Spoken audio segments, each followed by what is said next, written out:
Hello everyone. Today we'll be discussing Unit 3 Stock Levels in Storage. The session that we are going to today is Session 1 Stock Levels in Retail Stores. Let's start with a cup of tea. Let's assume, or let's just take it as your daily routine, that you drink a cup of tea. So what do you require for making tea? You need water, tea leaves, milk, and sugar. So when you look at all of this, this is the stock that you need to prepare a cup of tea. Similarly, in our kitchen, we still have different items that we maintain a stock of. It may be rice, or atta, or any other dals, or it can be vegetables. We maintain stock at different levels and for different time periods. In the same way, in the retail industry, we have a lot of products that we maintain stock for. So let us now look at what exactly happens in a retail store when we talk about maintaining stock levels. So one of the challenges in business for a retailer is maintaining of their stock levels. Now, stock level means the level of stock required for an efficient and effective control of goods to avoid over and understocking of goods. The need for inventory control is to maintain the stock of goods as low as possible, but at the same time make them available as and when required. So in order to have a smooth inventory management in an organization and run a retail unit successfully, a retailer has to determine various stock levels, providing for over and understocking. Over and understocking is a term we are referring to again and again. We will discuss that in a short while. So these levels of stock help the organization to meet the customer's demand and to satisfy their needs. It also enables the retailer to avoid unnecessary investment in the inventory.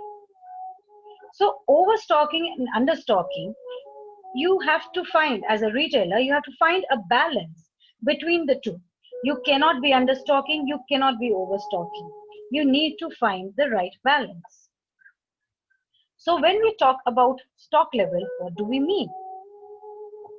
Everything which is used to make products, provide services, and to run business is part of stock. So everything includes whatever are the raw materials, whatever are the essential supplies, everything becomes your stock. So stock level is the different levels of stock required for effective control of materials at a retail store to avoid over and understocking of materials. So going back to our example of the kitchen, we are maintaining different levels of rice. We know we are going to eat that rice. We might buy 5 to 10 kilos of rice at one time. But when it comes to vegetables, we are not going to buy 5 to 10 kilos of vegetables that are easily perishable and that can spoil in a very short period of time. So rice we can buy and we can keep it for a number of days. Vegetables we'll buy maybe in 2 to 3 days. So the same way in retail industry, stock level is the different levels of stock required for effective control of materials at a retail store. So we don't want overstocking and we don't want understocking of materials. The same way that we deal with it in our own kitchens, in our own homes. So stock levels in retail store. So the store operations assistant work is related to dealing with all the stock that we are receiving. So after receiving goods for storage, the responsibility of the store operations assistant or the storekeeper increases.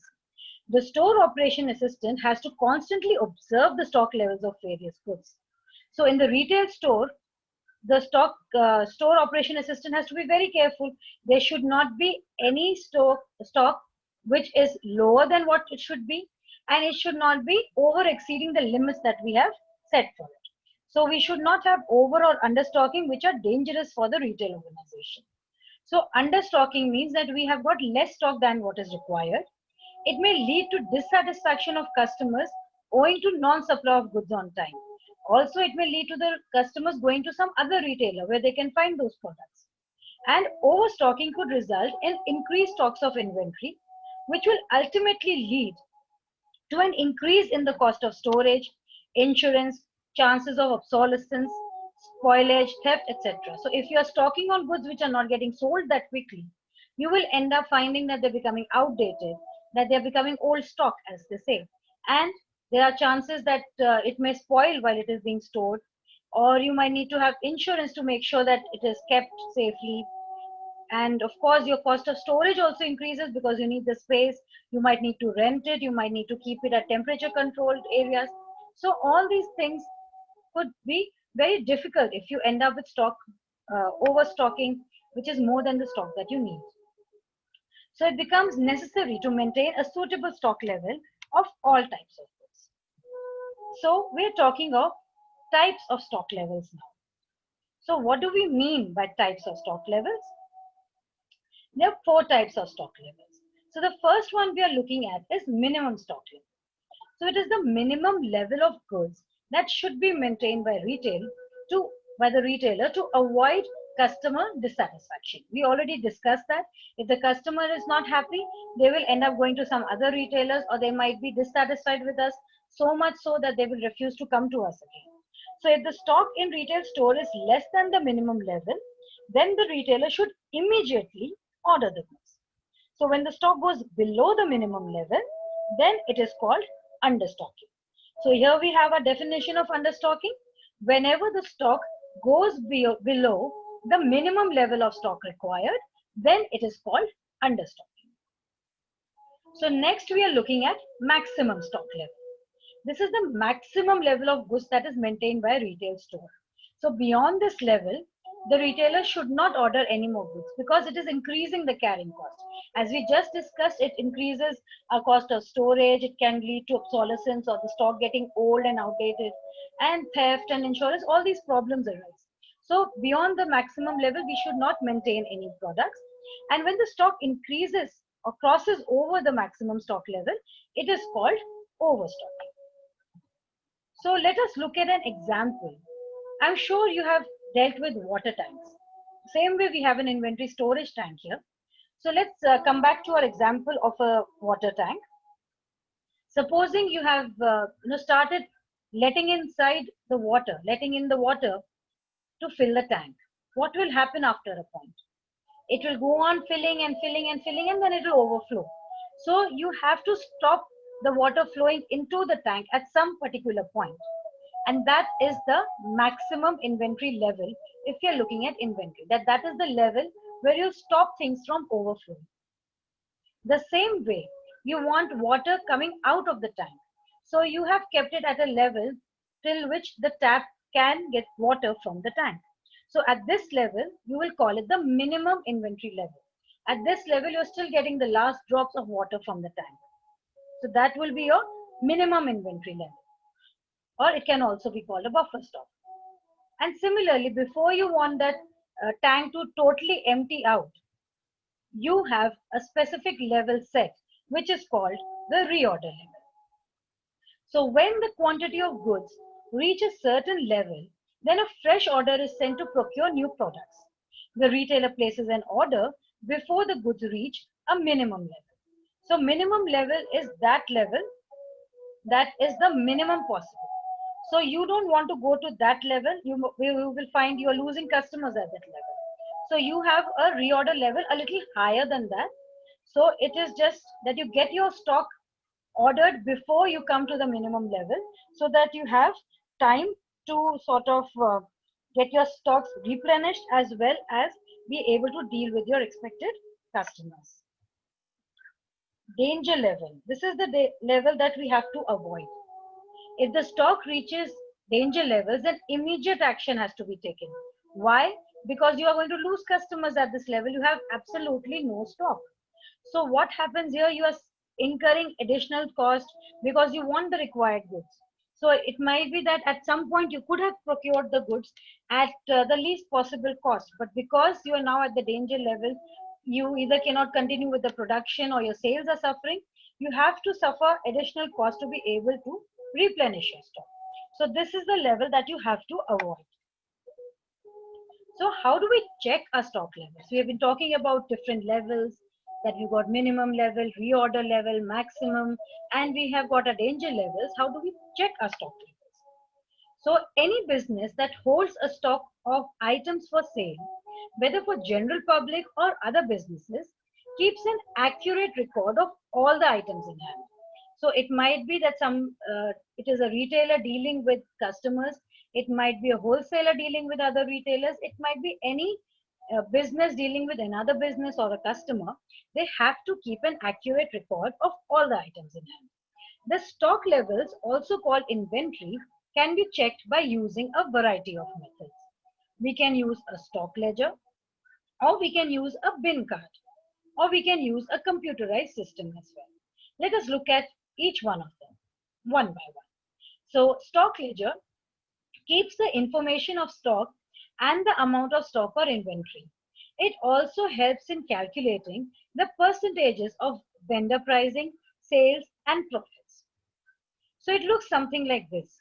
There is at one point or at one part of the stock ledger, we have got a list of the items that the company deals with. On another side, we have got the stock levels. So if you can see, the green dots indicate that the stock is in place and that we are at good levels of stock there. And the red dots indicate that it is time to reorder that. So you can have something like this example. You can have your own stock ledger. The same way you have a bin card. Bin card is used to keep track of the number of items. So this might be dealing with one item at a time. You've got the material code, you've got a material description which talks about the particular item. You're maintaining the levels, you've defined your maximum level, your minimum level, and your reorder level. And then you are mentioning on which date it was received, how it has been dealt with, to whom it has been issued, how much is left over. And the same way you're maintaining for different particular products, you're maintaining different bin cards. But then you might have computerized stock checking systems. These are used by businesses which wish to have a continually updated list of available stock. So you might have a computerized system where each and every day or each and every week or less than a month you are asking for updated list of all your stock items. So we need a computerized stock checking system. So when we have talked about all our products and all our levels, let us again once look at the need for managing stock level in retail. So it helps in managing the current stock levels, ordered items and products as well as ones already sold. So we are keeping track of all our stock items. We know what has been ordered, what is in progress, we know what has been sold. Then we also have a constant supply of products to fulfill customer demand. So when we are maintaining a stock level, then the customer demand is also met in time. So it allows for customer retention and we end up with loyal customers. And by handling our stock levels, we have our loyal customers. So we have dealt with all these points. Let us now look at the next level. It monitors order levels, which indicates to the owner and manager to order before the stock ends. It avoids overstocking and understocking position of goods in retail stores. So I hope that you have been able to understand and you have been able to identify with stock levels, how they are dealt with in retail. And this video has made little bit of stock levels clear in your mind. So if there are any doubts, feel free to ask me. So thank you for watching. Have a wonderful day.